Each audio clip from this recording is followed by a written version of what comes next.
আসসালামু আলাইকুম। সাম্প্রতিক সময়ে আইএফআইসি ব্যাংক তাদের এফডিআর এর মুনাফার স্ল্যাবে কিন্তু পরিবর্তন নিয়ে এসেছে। ১ লক্ষ টাকা পর্যন্ত ৩ মাস, ৬ মাস, ১২ মাস বা ১ মাসে একরকম মুনাফা, ১ লক্ষের উপর থেকে ৫ লক্ষ পর্যন্ত একরকম মুনাফা এবং ৫ লক্ষ ১ থেকে ২০ লক্ষ পর্যন্ত মুনাফা।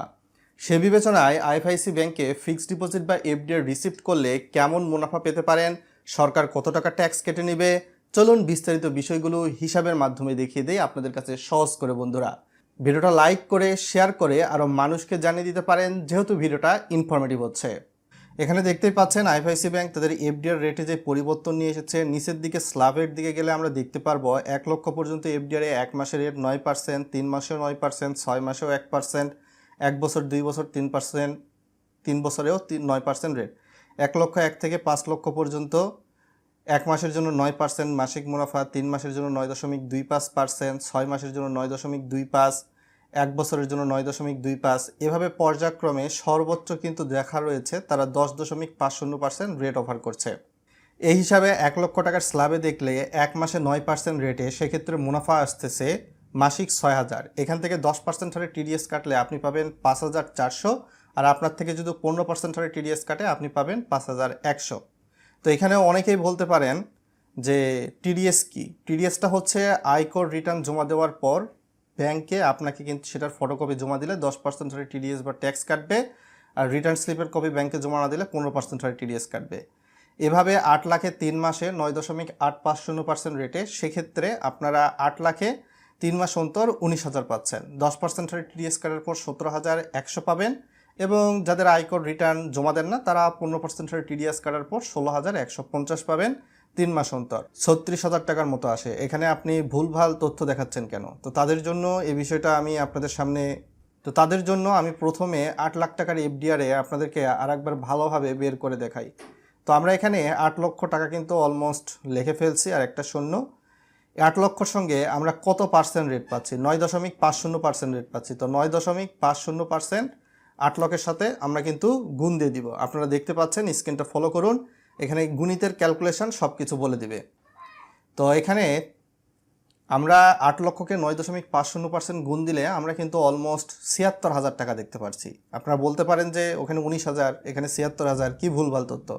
তো তাদেরকে বলবো এই যে ৯.৫০% রেট, এটা কিন্তু ব্যাংক দেয় বার্ষিক মুনাফা। তো এটাকে আমাদের প্রথমে মাসিক মুনাফায় রূপান্তর করতে হবে। সেক্ষেত্রে ৭৬,০০০কে আমরা ১২ দিয়ে ভাগ দিব। ১২ দিয়ে ভাগ দিলে এখানে আমাদের প্রত্যেক মাসের মুনাফা আসতেছে ৮ লক্ষ টাকায়। তো আমরা যেহেতু ৩ মাসের জন্য এফডিআর করবো এবং ৩ মাসের জন্য রেট ছিল ৯.৫০, তো এই ৬,৩৩৩কে আমরা ৮ দিয়ে গুণ দিব, ৩ দিয়ে গুণ দিব ৩ মাসের জন্য, তাহলে ১৯,০০০ টাকা। তো আপনাদেরকে ছকে যেই বিষয়টা দেখাইছিলাম, এখন কি সেটার ফলাফল দেখতে পেয়েছেন? ১৯,০০০ থেকে 10% হারে টিডিএস, তো -10% টিডিএস কাটলে ৭০,১০০, যেটা বলছিলাম। আবার ১৯,০০০ থেকে যদি আমি 15% হারে টিডিএস কাটি, অর্থাৎ যাদের টিন সার্টিফিকেট নেয়, সরকারকে আয়কর রিটার্ন জমা দেন না, তাদের জন্য 15% হারে টিডিএস কাটবে। শুধু টিন সার্টিফিকেট থাকলেই হবে না, রিটার্নও সরকারকে জমা দিতে হবে। তারা এখানে ১৬,১৫০ পাবেন ৩ মাস অন্তর। তো একবার হিস্টোরিটা ভালোভাবে আপনাদেরকে দেখালে বুঝতে পারবেন। প্রথমে আপনি যে পরিমাণ অ্যামাউন্ট রাখবেন এবং সেক্ষেত্রে সেই মাসের জন্য কত পার্সেন্ট রেট দিচ্ছে সেটা দিয়ে গুণ দিবেন। গুণ দিলে মোট বার্ষিক ফলাফল বের হবে। তো বার্ষিককে প্রথমে মাসিক আকারে রূপান্তর করতে হবে ১২ দিয়ে ভাগ দিয়ে। তারপর কত মাসের জন্য রাখতে চাচ্ছেন, এই যে টাকাটা এসেছে এটাকে তত মাস দিয়ে গুণ দিবেন। সাপোজ ৩ মাসের জন্য, তাই এটা দিয়ে গুণ দিয়েছি, তাহলে ১৯,০০০ টাকা। তো ১৯,০০০ থেকে 10% হারে টিডিএস কাটলে কত? ৭০,১০০, আর 15% হারে টিডিএস কাটলে ১৬,১৫০। ৮ লাখে ৬ মাসে ৯.৭৫% রেট, সেক্ষেত্রে মুনাফা আসতেছে ৬ মাস অন্তর ৩৯,০০০। 10% হারে টিডিএস কাটলে ৩৫,১০০, আর 15% হারে টিডিএস কাটলে ৩৩,১৫০। ৮ লাখে ১ বছর মেয়াদে 10% রেট দিচ্ছে, তো সেক্ষেত্রে ৮০,০০০ আসতেছে।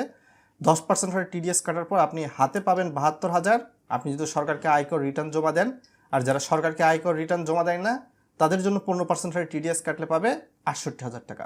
একদম ক্লিয়ার, ফকফকা করে দেওয়ার চেষ্টা করেছি। 2 বছরের রেটও দেখতে পাচ্ছেন 10%, সেক্ষেত্রে ৮ কত হয়? ১৬, ১,৬০,০০০। ঠিক সেমভাবেই 10% 15% টিডিএস কাটার পর, এবং 3 বছর মেয়াদের ক্ষেত্রেও 10% হারে রেট থাকলে 2,40,০০০। 3 বছর অন্তর কিন্তু এটা পাবেন, এবং আপনার মূল যে ৮ লক্ষ টাকা সেটা ফেরত পাবেন। মেয়াদ পূর্তিতে কিন্তু আপনি মূল টাকাটা পাবেন। মেয়াদ পূর্তির আগে যদি ভাঙান তাহলে কিন্তু দেখা যাবে যে আপনি কাঙ্ক্ষিত হারে ব্যাংক আপনাকে হয়তো বা নির্দিষ্ট সময়ের জন্য যেই 9%, 9.50%, 10% রেট দিতে চেয়েছে সেটা কিন্তু পাবেন না। এটা প্রত্যেকটা ব্যাংকেরই রুলস এবং রেগুলেশনের উপর ভিত্তি করে চলে। তো আপনি যদি মেয়াদ শেষ হওয়ার আগে এফডিআর না ভাঙিয়ে টাকা নিতে চান তাহলে এফডিআর এর বিপরীতে লোন নিতে পারেন আইএফআইসি ব্যাংক। তো 1 লাখে 1 মাসে 9% রেট আমরা দেখতে পেরেছি। 1 লক্ষের এখন মুনাফা যদি দেখি 1 লাখে 1 মাস পর মাসিক 750 আসতেছে। এখান থেকে সরকার 10% হারে টিডিএস কাটলে আপনি পাবেন 675, আপনার থেকে সরকার 15% হারে টিডিএস কাটলে আপনি পাবেন 638। কাদের ক্ষেত্রে সরকার 10% হারে টিডিএস বা ট্যাক্স কাটবে, কাদের জন্য 15% হারে কাটবে, এটা ভিডিওতে অলরেডি বলে দিয়েছি। এরপরেও আপনি কত পরিমাণ অ্যামাউন্টে রাখতে চান এটা যদি ভিডিওর কমেন্ট বক্সে বলেন তাহলে 10% বা 15% হারে আপনার জন্য কোনটা প্রযোজ্য হবে সেটা উল্লেখ করলে আমি কাঙ্ক্ষিত হিসাবটা আপনাকে কমেন্টে রিপ্লাই করে বলে দেবো। তো 1 লাখে 3 মাসে 9% রেট, সেক্ষেত্রে 2250। 10% হারে টিডিএস কাটার পর 2025 পাবেন, আর 15% হারে টিডিএস কাটার পর 1913 পাবেন।